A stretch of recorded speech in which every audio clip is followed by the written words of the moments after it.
안녕하세요. 이 시간 요절 말씀 3장 9절을 한번 같이 읽어봅시다. 3장 9절 시작. 그러면 어떠하냐? 우리는 나으냐? 결코 아니라. 유대인이나 헬라인이나 다 죄 아래 있다고 우리가 이미 선언하였느니라. 이 시간 죄 아래 있는 인류라는 제목으로 은혜를 나누고자 합니다. 은혜로우신 아버지 하나님, 이 시간 로마서 말씀을 주신 것을 감사합니다. 성령 하나님께서 이 온라인 예배 가운데 함께 하시고, 우리가 어디에서 예배하든지 성령님의 은총이 함께 하시고, 주님의 말씀이 우리 가운데 임하게 도와주시옵소서. 이 예배를 받아주시고 축복하여 주옵소서. 감사하고 예수님의 이름으로 기도합니다. 아멘. 저는 죄 아래 있는 인류라는 말을 생각할 때 예전에 보았던 영화 제목이 생각납니다. 나는 내가 지난 여름에 한 일을 알고 있다. I know what you did last summer. 그렇게 번역한 공포 영화입니다. 그 내용의 줄거리는 고등학생 몇 사람이 차를 몰고 밤에 가다가 어떤 행인을 치입니다. 그러나 그것을 그냥 내버려두고 모른 척하고 도망하지요. 그러나 1년 후에 어떤 편지가 와서 그들은 죽음을 맞습니다. 만일 요즘도 누군가가 이 말을 누군가에게 한다면 사람들의 반응이 어떨까요? 뭔가를 돌아볼 겁니다. 왜냐하면 사람은 본질적으로 죄 아래서 살기 때문입니다. 사람이 죄 아래서 살고 있다는 것이 무슨 말이며 그 실상이 어떠합니까? 2장 17절을 보십시오. 유대인이라 불리는 내가 율법을 의지하며 하나님을 자랑하며. 유대인은 하나님으로부터 많은 특권을 받았는데 그 첫째가 율법을 의지하는 겁니다. 그들은 삶의 뿌리를 율법에 두었습니다. 율법은 하나님께서 그들에게 주신 독특한 선물입니다. 율법을 받은 것은 하나님의 특별한 사랑을 받았다는 증거입니다. 그들은 이방인에 대해서 신분적 우월성과 자긍심을 가졌습니다. 율법을 받았다는 것이 왜 그렇게 중요한 특권일까요? 율법은 정글에서 나침반을 들고 여행하는 것에 비유할 수 있겠죠? 길맹이 운전할 때 내비게이션을 달고 운전하는 것에 비유할 수도 있을 겁니다. 내비게이션이 생기고 나서 운전자들이 처음 가는 길이나 복잡한 길에 대해서도 부담 없이 가고 있지 않습니까? 이처럼 율법은 우리의 삶에서 어떤 일을 만날지라도 안내서 역할을 하기에 헤매지 않습니다. 두려워하지 않습니다. 유대인이 받은 두 번째 특권은 하나님을 자랑하는 겁니다. 이방 사람은 아무것도 아닌 우상을 숭배하지만 유대인은 살아계신 하나님, 전능하신 하나님을 섬기고 있습니다. 그것을 자랑할 수밖에 없습니다. 그들은 하나님의 뜻을 알고 삶에서 지극히 선한 것, 즉 가장 본질이 무엇인가를 압니다. 그들은 시각장애인을 인도할 수 있었고 어둠에 있는 사람의 빛이었습니다. 그들은 세상에서 지도자의 위치에 있었습니다. 그들은 자연스럽게 지식과 진리의 모범이었습니다. 그들은 어리석은 사람의 교사요 어린아이의 선생이라고 스스로 믿었습니다. 그런데 그들의 실제 삶은 어떠했습니까? 2장 21절을 읽읍시다. 시작. 그러면 다른 사람을 가르치는 내가 내 자신은 가르치지 아니하느냐? 도둑질하지 말라 선포하는 내가 도둑질하느냐? 그들은 율법을 맡아서 다른 사람을 부지런히 가르쳤지만 정작 자기를 가르치지 않았습니다. 왜? 다른 사람을 가르치면서 정작 자기를 가르치지 않았을까요? 잘못된 특권의식, 배타적 우월성 때문이었습니다. 그들은 말씀을 공부할 때나 메시지를 들을 때 그 말씀을 자기에게 적용하지 않았습니다. 다른 사람에게만 적용했습니다. 난 잘하고 있다라는 생각 때문에 자기를 돌아보지 않은 것이죠. 오늘 우리에게 주는 의미는 무엇입니까? 다른 사람을 가르치는 만큼 자기 자신을 가르치는 삶의 중요성을 배웁니다. 특히 가르치의 위치에 있는 사람일수록 자신을 가르치는 일에 힘써야겠지요. 어떻게 자기를 가르칠 수 있습니까? 나도 죄 아래서 사는 죄인이라는 자기 인식이 필요합니다.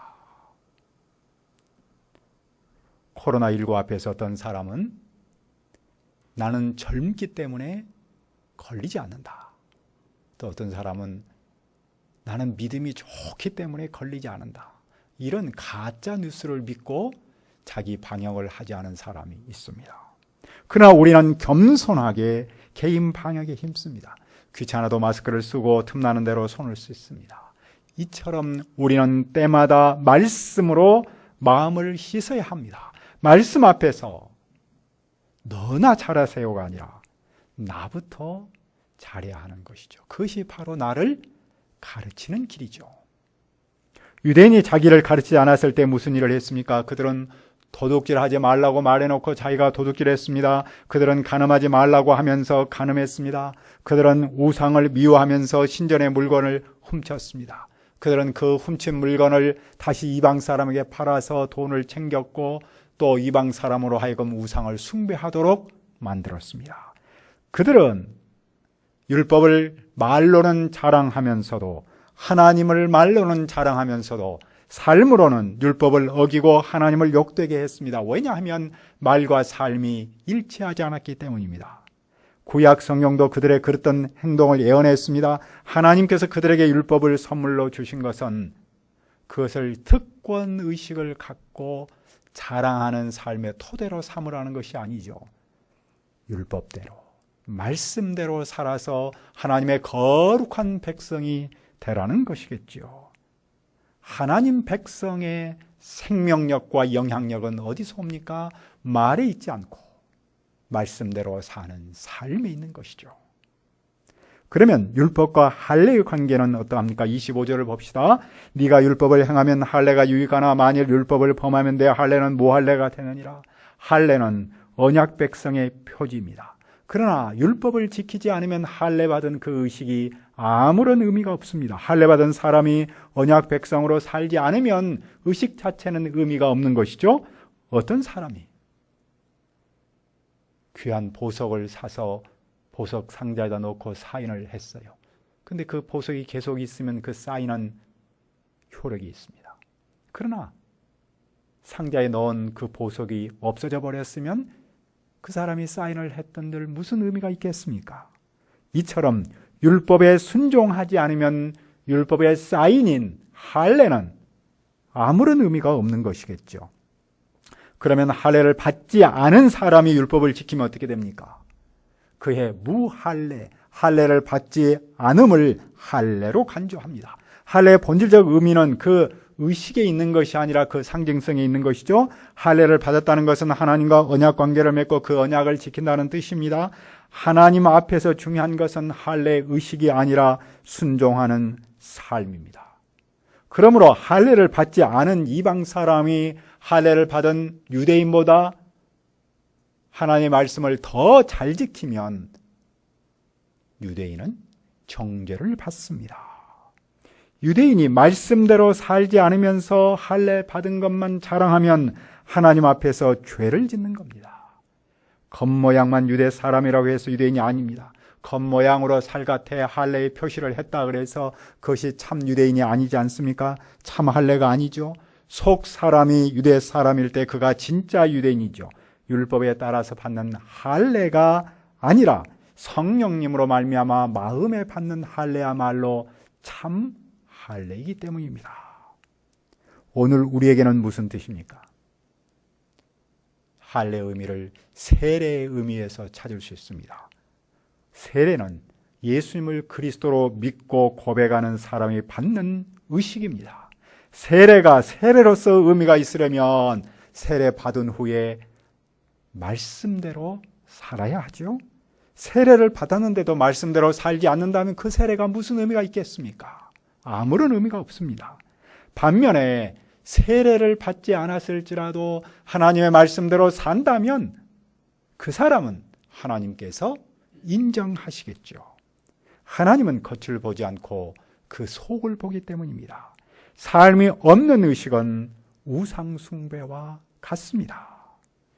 그렇다면 유대인의 나음은 무엇입니까? 유대인의 나음은 여러 가지가 있습니다. 하지만 가장 중요한 것은 앞에서도 말했듯이 말씀을 맡은 겁니다.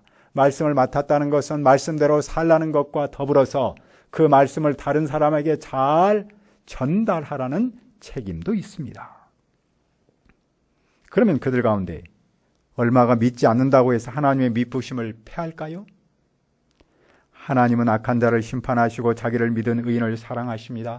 유대인이 이 하나님을 믿지 않았으니 하나님의 신실하심에 문제가 있다라고 궤변자들이 말했습니다.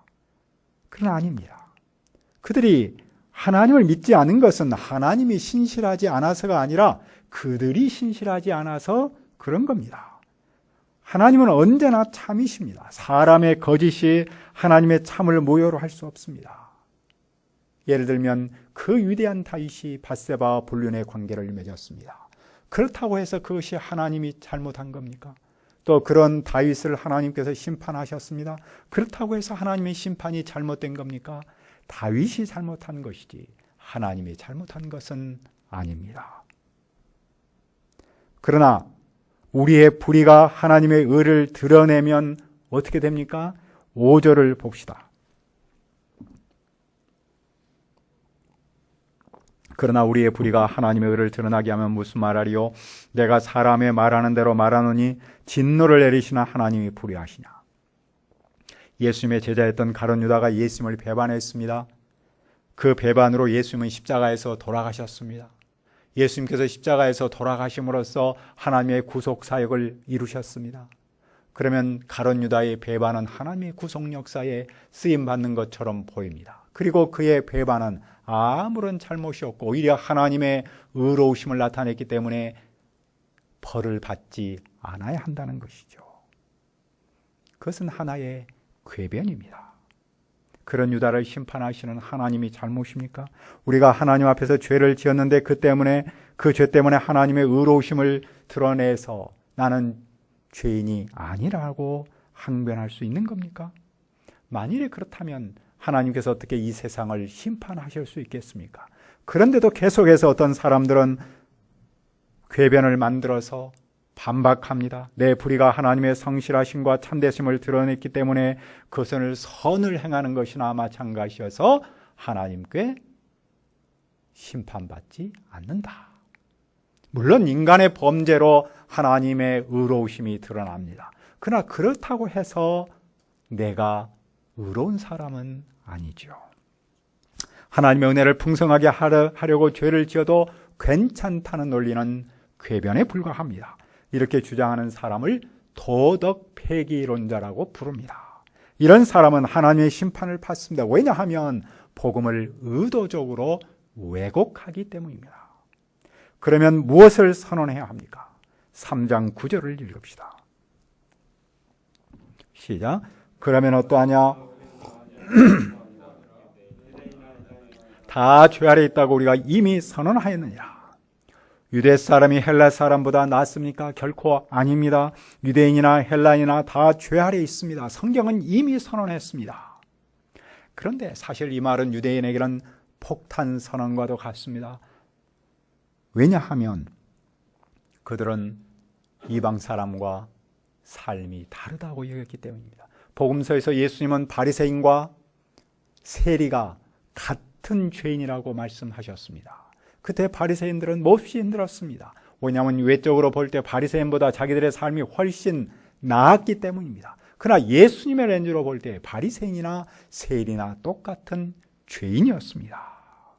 구약 성경도 인간에 대해서 이미 선언했습니다.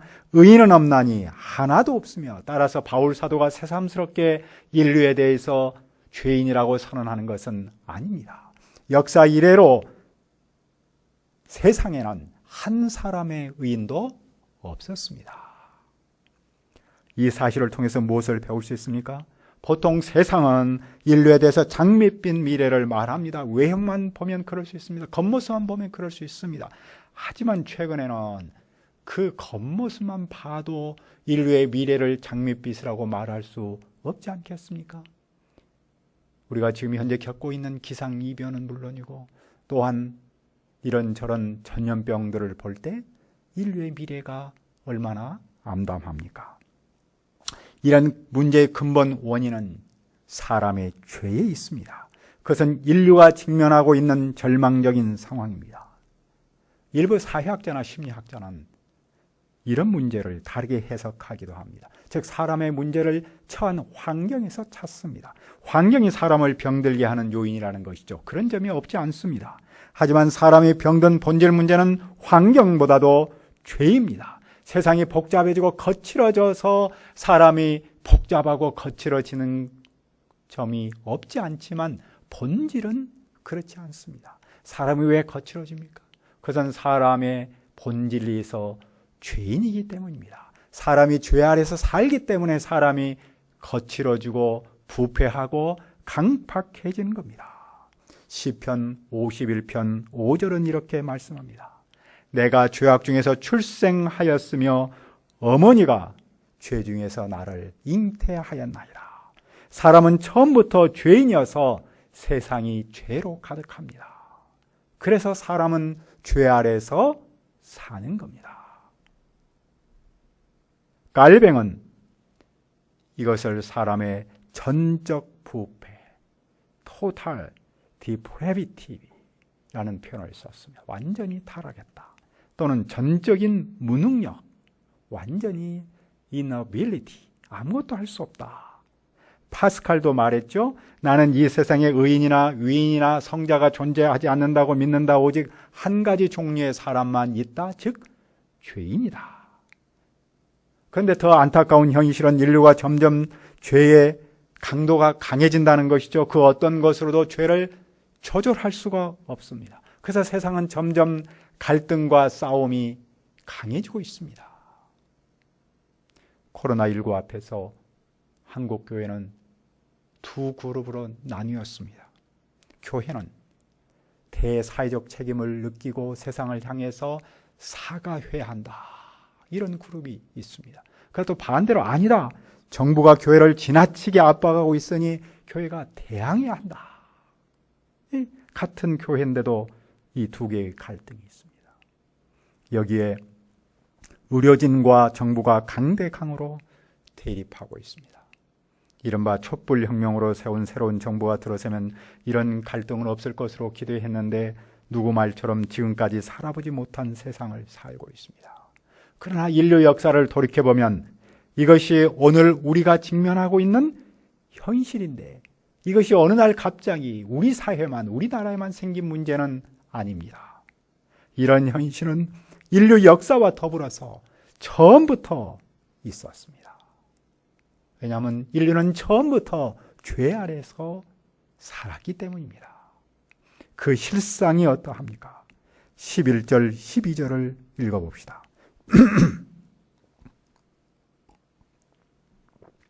시작. 깨닫는 자도 없고 하나님을 찾는 자도 없고 다 치우쳐 함께 무익하게 되고 선을 행하는 자는 없나니 하나도 없도다. 이방 사람은 하나님을 깨닫지 못해서 우상 숭배를 하고 성윤리를 왜곡했습니다. 유대인은 민족적 특권의식과 우월의식을 앞세워서 하나님의 뜻에 어긋난 삶을 살았습니다. 그들은 의도적으로 하나님을 떠나서 한쪽으로 치우쳤습니다. 그들은 우유가 쉬어서 마실 수 없는 것처럼 쓸모없는 인생들이 되고 만 것이죠. 그들의 말의 모습이 어떠합니까? 13절과 14절은 이렇게 말합니다. 저희 목구멍은 열린 무덤이요 그 혀로는 속임을 베풀며 그 입술에는 독사의 독이 있고 그 입에는 저주와 악독이 가득하고, 상당히 강한 표현을 썼습니다. 목구멍은 말이 나오는 곳입니다. 무덤은 시체를 넣어두는 곳입니다. 무덤 문이 열려 있다면 안에서 썩은 냄새가 나오겠죠. 이처럼 사람의 목구멍은 온갖 더러운 말을 합니다. 혀 밑에 독을 품고 있는 독사와 같다고 비유했습니다. 그 입에는 당연히 저주와 악독이 가득하겠죠. 그도 그럴 것이 삶의 현장에서 생기는 대부분의 갈등 뿌리에는 말이 있습니다. 대화하면서 다른 사람에게 책임을 돌릴 때가 얼마나 많습니까? 에덴 동산에서 아담과 하와가 서로에게 했던 그 책임 전가의 피가 흐르기 때문입니다. 말은 그 사람의 마음의 표현이지 않습니까? 다른 사람에게 상처 주는 거친 말을 한다는 것은 그 사람의 내면이 그만큼 거칠다라는 반증이죠. 사람의 인격을 파괴하는 무서운 말을 고치려면 당연히 그 마음부터 고쳐야 하지요. 마음이 고우면 말도 곱지요. 마음이 거칠면 말도 거칠 수밖에 없습니다. 그 점에서 볼 때 나는 사람을 격려하고 위로하는 말을 하고 있습니까? 아니면은 사람을 자꾸 상처 주고 사람을 어둡게 만드는 말을 하고 있습니까? 말이 독한 사람의 발은 피 흘리는 데 빠릅니다. 어쩌다가 난펀한 행동을 하는 것이 아니라 악을 행하는 데 열심을 낸다는 말입니다. 파멸과 고생이 그 길에 있습니다. 그런 사람은 평화의 길을 알지 못합니다. 그런 길을 가려고도 하지 않고 그 길이 있는 줄도 모릅니다. 그들의 관심은 평화가 아니라 파괴입니다. 죄는 인간과 하나님 사이를 파괴할 뿐만 아니라 사람 사이도 파괴합니다. 왜 그런 일이 일어난 겁니까? 18절을 읽읍시다. 그들의 눈앞에 하나님을 두려워함이 없느니라 함과 같으니라. 하나님을 두려워함이 없습니다. 하나님을 두려워하지 않으면 습관적으로 죄를 짓습니다. 습관적으로 죄를 짓다 보면 하나님을 두려워할 필요가 없다는 그런 가짜 확신에 빠집니다. 그러면 남는 것은 무엇입니까? 죄뿐입니다. 그것은 곧 죽음입니다. 에스키모인이 여우를 잡을 때 이렇게 한다는 내용이 있더군요. 짐승의 피를 칼날에 묻혀서 칼날이 하늘을 향하도록 얼음 속에 세워둡니다. 냄새에 민감한 여우가 다와서 그 피를 핥는데요. 그런데 여우는 그 피에 감춰져 있는 날카로운 칼날을 모릅니다. 그 칼날에 의해 자기 혀에서 피가 나오는 것도 모르고 그 칼날에 묻혀 있는 피를 계속해서 핥는다는군요. 그러면 결국 얼마 후에는 자기 피를 핥는 게 되겠죠? 결국 얼음 위에 싸늘한 죽음이 됩니다. 북극의 밤에 칼날을 핥고 또 핥는 여우의 가련한 모습을 죄 아래 사는 인간의 모습으로 비유했습니다. 사람의 실상을 냉정하게 말하면 죄 아래 있는 죄인이라는 것이죠. 죄 아래 있는 죄인의 실상은 절망이고 죽음의 존재입니다. 이 절망과 죽음의 터널에서 빠져나갈 구원의 길이 모든 인류에게는 절대적으로 필요합니다. 코로나19가 길어지면서 코로나 피로도가 한계에 다다랐다고 하지요. 그래서 방역 민폐족에 대해 분노하는 코로나 앵그리, 코로나 분노 폭발이라는 말이 생겼다고 그러는군요. 그런데 그 코로나 앵글이 상당 부분이 최근에는 교회로 향해 있다고 합니다. 교회가 세상에 대한 신뢰를 그만큼 잃어버렸기 때문이죠. 이 어려운 때 우리는 무엇을 해야 합니까? 이 어려운 때 우리는 말씀 앞에서 나를 먼저 가르쳐야 하지 않겠습니까? 그래서 세상의 소금과 빛으로서 성경 선생과 목자로서 개인신앙을 견실하게 해야 합니다. 우리가 개인신앙을 견실하게 하여서 잃어버린 사회적 신뢰를 회복할 수 있기를 기도합니다. 은혜로우신 아버지 하나님, 우리의 인류의 모습을 다시 한번 가르쳐 주셔서 감사합니다. 우리는 이미 죄 아래서 사는 죄인입니다. 이런 우리에게 구원의 길이 필요합니다. 주님, 우리의 교회가 이 세상과 인류에 대해서 희망의 역할을 해야 합니다. 최근에 여러 가지 사회적 신뢰를 잃어버렸는데 우리가 말씀 앞에서 우리를 먼저 가르침으로써 우리가 소금과 빛으로 또 성경 선생의 목자로 살게 하여 주옵소서. 그래서 잃어버린 대사회적 교회의 신뢰를 회복할 수 있도록 긍휼을 베풀어 주시옵소서. 예수님의 이름으로 기도합니다. 아멘.